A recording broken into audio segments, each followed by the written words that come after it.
Welcome to Star Bios, the ultimate destination for delving into the fascinating lives of entertainment icons. I'm your host, Casey Gold, and today we're going to swing into the incredible story of Count Basie, the legendary jazz pianist and band leader who left an indelible mark on the music world. With his unique blend of elegance and spontaneity, Basie's music has captivated audiences for generations, and it's a thrill to explore the early life of this beloved musician. Born on August 21, 1904, in Red Bank, New Jersey, William James Count Basie grew up in a family that nurtured his love for music from an early age. His father, Harvey Lee Basie, was a coachman and a part-time musician who played the mellophone, while his mother, Lillian Childs Basie, was a pianist who taught Count his first piano lessons. The young Basie's early life was marked by the vibrant sounds of jazz and blues, which filled the air in Red Bank's African-American community. As a child, Count would often listen to his mother play the piano, mesmerized by the way her fingers danced across the keys. He began taking piano lessons at the age of 6, and it wasn't long before he was accompanying his mother on songs like Home on the Range and The Entertainer. The Basie family's home on Monmouth Street in Red Bank became a hub for local musicians, with Count's parents hosting impromptu jam sessions that featured some of the era's most talented performers. Count's early education took place at Red Bank's segregated schools, where he excelled academically and musically. He attended Central Elementary School and later Red Bank High School, where he formed his first band, playing cornet and piano alongside his friends. The young Basie was especially drawn to the works of European classical composers like Chopin and Debussy, whose harmonic complexities and expressive qualities would later inform his own jazz composition. As Count entered his teenage years, he began to explore the vibrant musical scene in nearby New York City, where he attended performances by legendary jazz musicians like Duke Ellington and Bessie Smith. These experiences not only broadened his musical horizons, but also instilled in him a sense of ambition and determination. According to Basie's biographer, the young pianist would often sneak into Harlem's legendary jazz clubs, hiding in the shadows to watch and learn from the masters.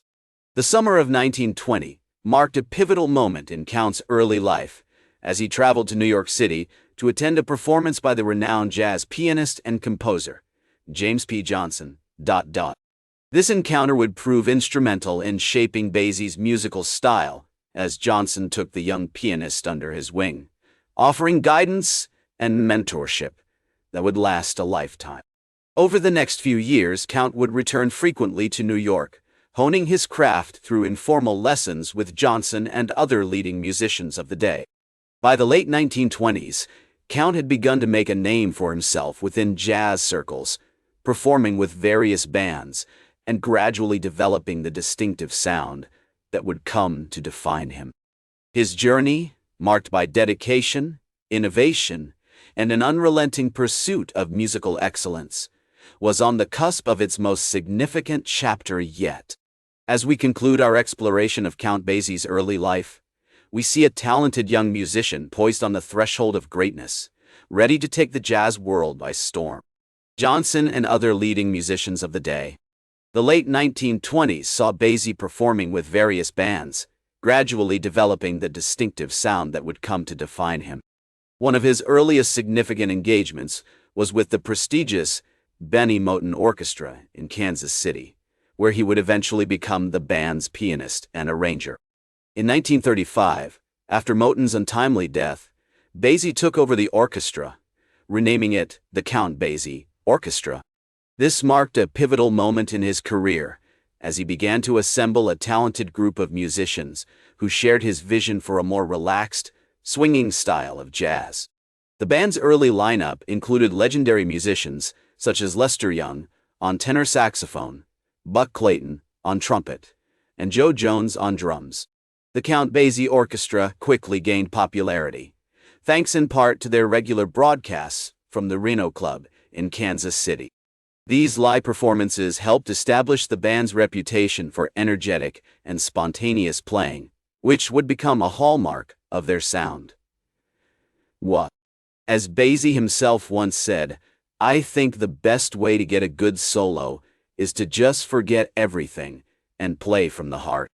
This approach would serve him well, as his orchestra became known for their ability to create complex, nuanced music that still felt accessible and fun.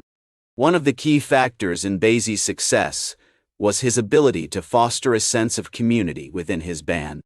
He encouraged his musicians to take risks and try new things, creating an environment where creativity and experimentation thrive. This approach paid off in 1936, when the orchestra recorded their first session for Decca Records, featuring classics like Boogie Woogie and Lady Be Good. These early recordings showcased the band's unique sound, which blended elements of blues, swing, and stride piano to create something entirely new. The late 1930s saw Basie's star continue to rise, with the orchestra becoming a regular fixture at top jazz venues like New York's Savoy Ballroom. Their performances were often marked by a sense of excitement and spontaneity, as Basie would frequently invite guest musicians to join the band on stage.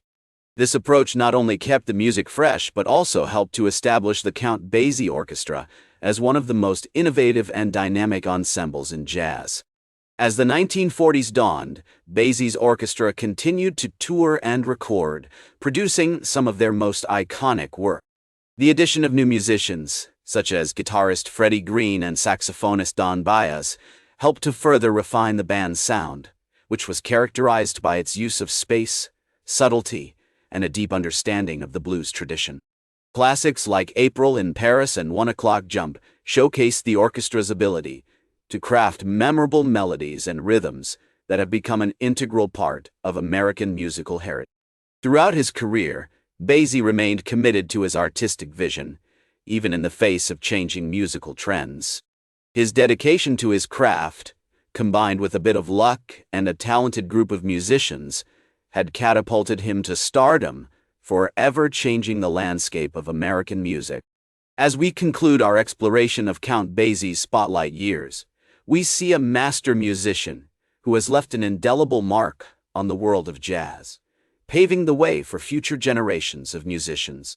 As we entered the 1950s, Basie's orchestra continued to tour and record, albeit with some changes in personnel. The addition of new musicians, such as saxophonist Frank Foster and trumpeter Thad Jones, helped to further refine the band's sound, which remained rooted in the blues and swing traditions. Classics like Every Day I Have the Blues and The Kid from Red Bank showcased the orchestra's ability to craft memorable melodies and rhythms that have become an integral part of American musical heritage. One of the key factors in Basie's continued success was his ability to adapt to changing musical trends. While some of his contemporaries struggled to adjust to the rise of bebop and other modern jazz styles, Basie remained committed to his artistic vision, incorporating new elements into his music, while still staying true to his roots. This approach is evident in albums like April in Paris and Basie Plays Hefty, which featured arrangements by noted composer and arranger Neil Hefti.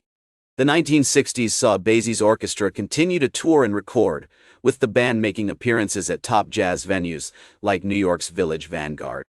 These performances were often marked by a sense of excitement and spontaneity, as Basie would frequently invite guest musicians to join the band on stage. This approach not only kept the music fresh, but also helped to establish the Count Basie Orchestra as one of the most innovative and dynamic ensembles in jazz. In addition to his work with the orchestra, Basie also began to explore other creative outlets during this period. He released several solo piano albums, including Basie on the Beatles and How About This, which showcased his unique approach to the instrument.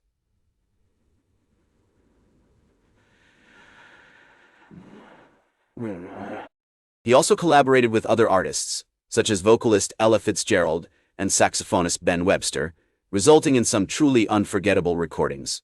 Throughout his later years, Basie remained committed to his craft, continuing to innovate and inspire until his passing in 1984. His legacy is a testament to the power of jazz to bring people together and transcend generations.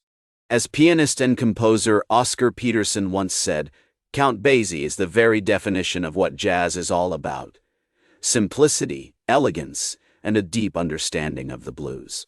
As we conclude our exploration of Count Basie's life and career, we're reminded of the profound impact he had on American music. His unique approach to jazz, which blended elements of blues, swing, and stride piano, helped to pave the way for future generations of musicians. Today, the Count Basie Orchestra continues to tour and record, ensuring that his legacy will live on for years to come.